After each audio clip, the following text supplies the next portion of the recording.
ผู้หญิงก็ในหัวใจเสื้อมันเป็นสัตว์เทในเลยอันที่มาไหวใจเสื้อมันก้อยกาใจเสื้อมันปีกพักดูเสือนามันกำเหลียวอยู่เยอะเปลี่ยนเพอขลาดปอเลี้ยงอำจังเปลี่ยนเพอเป็นคนอันคู่ว่าเขาเป็นคนสัตว์เทนั่นก้อยนะปอเลี้ยงเขาที่เขาขับขึงเปียท่า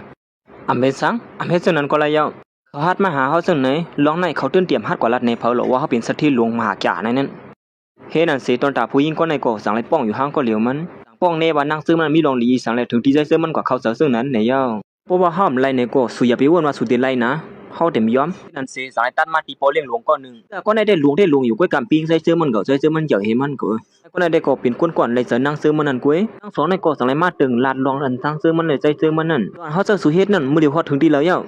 ลองได้ก็ใครขันเสื้อไว้ก็กาโปเลี้ยงเขาว่ามันมีหมังเสื้อหมังลองสุกยุงไว้เยอะเขายิงก่อนโปเลี้ยงเขาเลยเสือนั่นก็เจียกไอ้ก้นผานั่นเปียกเสียวเขา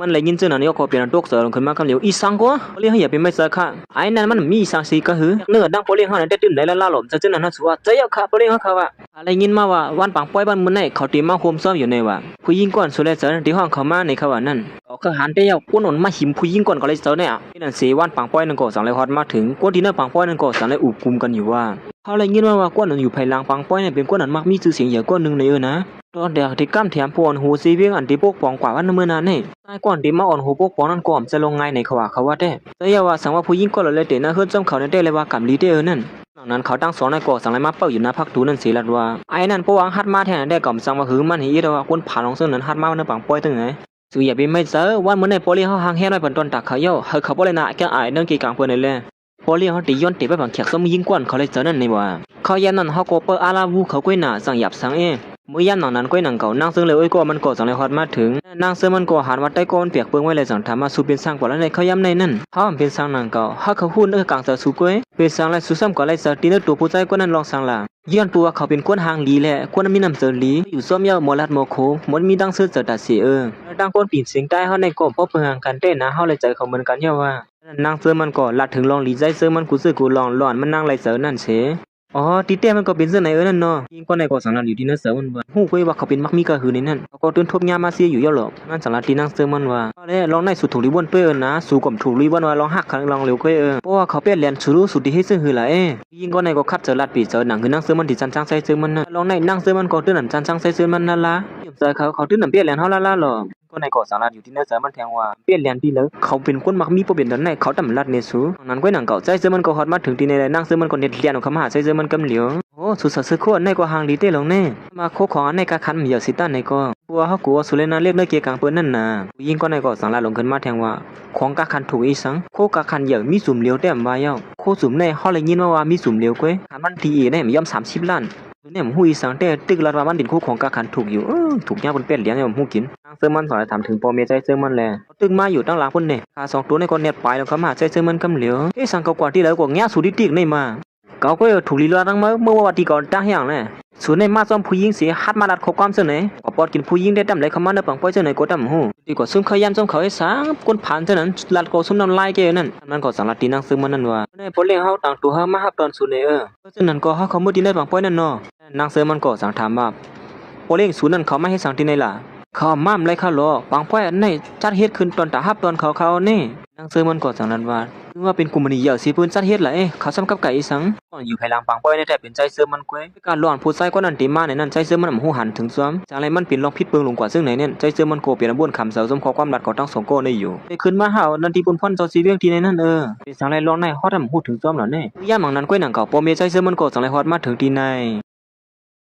ย่ามหนังนั้นก้อยหนังเก่าปอเมใจเสือมันก็จังไรฮอดมาถึงที่ในได้ก็เป็นปอเมเต้เขาอ่ำใส่ลูกน้องก่อนมันจางเฮมานั่นถึงที่มันใส่สัมปอตกเสือลงกว่ารู้ปอเมเขาเป็นคนผ่านองก้อยหือละเนี่ยหือเลยปอเลยตั้งเมมาที่ในขละเนี่ยเขาตั้ง2 ก็มาด้วยนาลูกเป้าเขานี่นั่นเมเขาก็จังไรถามหาลูกเป้าก็หักมันใจนั่นกำเหลียวอยู่เย้าปอเลยตั้งเมก็ฮู้จักเขาอีกนึงแลผู้หญิงก่อนเป็นได้ก็นางเสือมันสารขึ้นมาว่าก็เป็นเขา2 ก็ใน5 อันคนมักมีสีเปิ้นนั่นเป็นปอปอเลยหลวงนั่นนั้นใจเสือมันก็เนี่ยออกกว่าที่ในเสเน็ตกับสืบหาลูกน้องมันกำเหลียวอยู่เย้ายิงก็ในก็เนี่ยมาตรงตาปอเมใจเสือมันกำเหลียวกว่าตรงตาเขาเจ้านั่นนี่นั่นปอเมใจเสือมันก็ถางพิษกว่าทางผู้หญิงก็ในเป็นก็หักลูกชายเขาเฮ้ยช่างผู้หญิงก็ในต่ำเหมือนหนังลูกชายเขาลัดนั่นน่ะหน้าตาเหมือนในเวลามาในว่าลูกชายวางหางลีนั่นไหนมันเจอได้ฮารัดว่าหางลีบ่ดันนั่งผีโหห้าก้อยไก่อย่าพินขึ้นขนาดนั่งผีโหห้าแน่ได้แซมบ่ดันว่านั่งฝ้าโหอย่างนั้นแต่นั่งเสือมันก่อนไปกับสืบตัวอีสังใจเจอมันก่อนเน็ตกับสืบหาลูกน้องมันสิว่าเป็นสังสุ่มมาจนหนาเฮาลัดนั่นเป็นสังเจ้าผู้มีเฮามาล่ะความบาดอีนึงครับปอเล่งเพื่อนปัวปอเล่งหลวงเขาโทรหาลูกเป้าเขาจำโดยตัวเจ้าเก่านั่นยาวอัมปันเฮาคาลัดเนี่ยปอเล่งเฮาแต่ เจอมันก็จังละที่ลูกน้องมันนั่นว่าปานให้เฮาปอมือสิก่อนมื้อยักควันเหี่ยวละสูนได้ห้างเอาเฮียนปัวมันใจกว่ำไปตั้งไรตั้งตุยสังไรเป็นอันคำเสยอยู่กลัวปอเมเขาเฮ็ดลุนแบบมันใจก็สังไรไปเขามาหาปอเมเขาเสกับสืบในปอเมเขาในคาเป็นก็หักคาก็ในยอคาก็บ่ว่าเลยมั่วก็อยู่เป็นอีมือไกลนะสังได้หักจ้าไปเจอนั่นเป็นก็ในเต้นหางหนีอยู่หรอมั่วก็ดีมันหนังลูกไส้ลัดนั่นพี่ถึงเพิ่งเต้หลงไอ้ป้าในก็มือเลยหัวนางเสยมันในยอดเป็นก็หักลูกไส้เขาในนั่นจังได้จุกออกมาเวียนข้ามอันนึงเจอเวียนเสียงเขียวไอ้ดอกเป็นโคตรตอนเมปาหางเฮ็ดมาวันตอนดัดซื้อนะเก็บไปเลยในมัดกานะอาลาคาฮับแบบไรคาเมปาเมปานั่นก็สั่งว่าอย่าไปอันน่ะสังเฮาก็ปดที่เป็นกวนที่นั่นน่ะเฮิรนเร็วกันเย้าปานั่นก็สั่งเลยเอาเวียนนั้นสู้บันแขนนางเสือมันกำนี่อยู่เย้าว่าเวียนตกสุดแขนนางหนุ่มอย่าไปแม่เสือพวกมาอยู่ที่ขึ้นเฮาแค่ปั่นน้ำให้ในนั่นมันใส่ก็กลัวปมเมเขาลัดไล่มันลุนเลยสั่งเลยห้องปมเมเขาออกกว่าที่ในห่างอีกนึงพี่เฮ็ดเธอก็หักคาเลยตกใจคาเลยพอยันนั่นปอเขาก็สั่งเลยลัดที่มันใส่ว่าเป็นสั่งเลยเฮามาที่แนมไรล่ะเฮียนปัวหมูจุ่มเฮาแล้วเป็นโปเมเมอหรือในมื้อเดียวอันเอาเมเสียมลัดในโปเมในเนาะนั่นเมเขาก็สั่งเลยป้องลามันใส่สัมพอมสั่งลัดกว่ามีอย่างเหี่ยวลูกเดียนสึงซิมตัวถึงวันเมื่อละพุ่นล่ะสัมพอมลัดในโปในเมสีดำมก็มันใส่ก่อสั่งเลยลัดในโปเมเขาว่าเฮียนปัวคากูชื่อกูลองเข้มแบบสิส่งไปลัดในโปเฮาจังเมเขาหรือสินั่นเหี่ยวโปเลยตั้งเมก็อำลัดอีสังสิกำเหลียวคอดมาที่ในกำเหลียวคาบ่ตกเสลงกว่ากำเหลียวมกโปอย่าไปไม่เจอลูกไส้ตั้งยังอันลูกไส้นั่นโปก็ตั้งเมก็ฮู้อยู่เหี่ยวเฮ็ดให้มันลุดซุ่มหนังเก่าลูกใครเป็นก้นพันจังเนี่ยโปเมก็เฮ็ดก้นพันน่ะปันลูกย่องขึ้นละในกำในพอเลยตั้งเมเต็มเฮ็ดให้สุเลยหยับเสือที่นักกีกลางเพิ่นจังไหนโลลัดน้ำรู้สึกคู่เฮาในเฮาก็สึกคู่นักมีสังรู้มันใส่ก็สังว่าโอ้จังนั้นเวียนเสียงเขียวนั่นรู้มีกะขันฮะยิงกว่าไหนก็ยิบตัวสิลัดว่าเสียงเขียวนั่นเรียบดีมีกะขันอย่างที่นี่ไปสังได้ผู้หญิงก่อนเขาเลยสะเดินซะป้อมเจอเฮานี่สิอีดำโมใส่ก็สังละที่ปเมเขาว่าพอเลยตั้งเมเขาเลยลานไว้ๆนี่ก็อย่าไปลัดความนำเสียงซ้อมหนังอันคาลาดน้อยก็ป่วยเอาน่ะ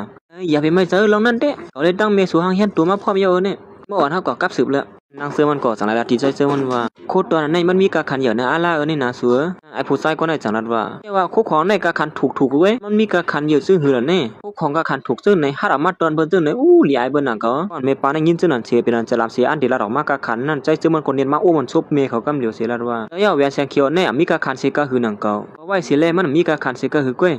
โคตรตอนเมเฮาปานสุยอีออดเกนั่นเขาเสื้อในโกตื้อลัดเขาความถางเล็กโปใส่เสื้อในเมนางเสื้อมันอยู่อ้อมเจอโปใส่เสื้อในเมใจเจอมันก้วยก็โปใส่นั้นก็ข้ามคิงเสยคาเดียวไว้เฮียเขาเอาบ่ไหนก็มันดูเป็นในเสมอไกลหรอมอลูกเปิ้งเม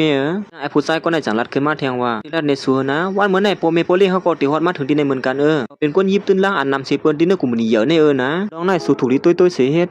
มันตีกว่าตุ้มตื้อที่นั่นนะเฮือนสัวนะเพราะสุดหูอยู่สมัยอันคนผ่านองก็ได้แต่สัวตาสุสองควันเสียตุ้ยด้วยแหละลองตั้งหักอันมันไหนเพราะว่ามีเงินค้ำก็มันไปเย้าก็นะสุตุ้ยรู้โปเมก้อนผู้ใส่ก้อนสุหักนั่นเปลี่ยนก้นผ่านกอดก้นปอดก็เลยนุ่งโยถังแต่สังวหันตั้งเนแต่วันตั้งนามาสุดดีเฮ็ดซะหือสุดดีตุกแต้มเติมเขานี่นะฮะว่าแต่ยิงก็ได้ย้อนบัวฮู้ว่าบ่เล่งหลงนั่นเป็นเผานั่นแหละนั้นว่าป้อหมู่ซุ่มสู่ฮู้ว่าเขาเป็นเผาสุดดีตุกเจอก็หึมฮู้นางเสือมันจังว่าสัตว์ปานเฮามันกับไก่อีสังกันดังสูก้นก่อนเขาลัดถึงนั่นโปเมใจเสือมันก็ฮู้จักหลีอยู่แลมันก็เป็นก้นฮอนนากันเก่าๆก็นั่นนึงก็เหลียวในเขาซ้ำป้นลืบออกไว้มาฮัดสำปล้ำอยู่ที่ไหนพอแต่เขาทางอย่าดูนะป้นเดียวมันสะบงยานลืบออกไว้เนาะนางเสือมันจังว่าลูกเนี่ยตั้งเมป้าอำโลเขาเข้าเจอเขาความลัดเขาคันนะเขากว่าตั้งเนิกกันคาละโอ้แก่ค่ะ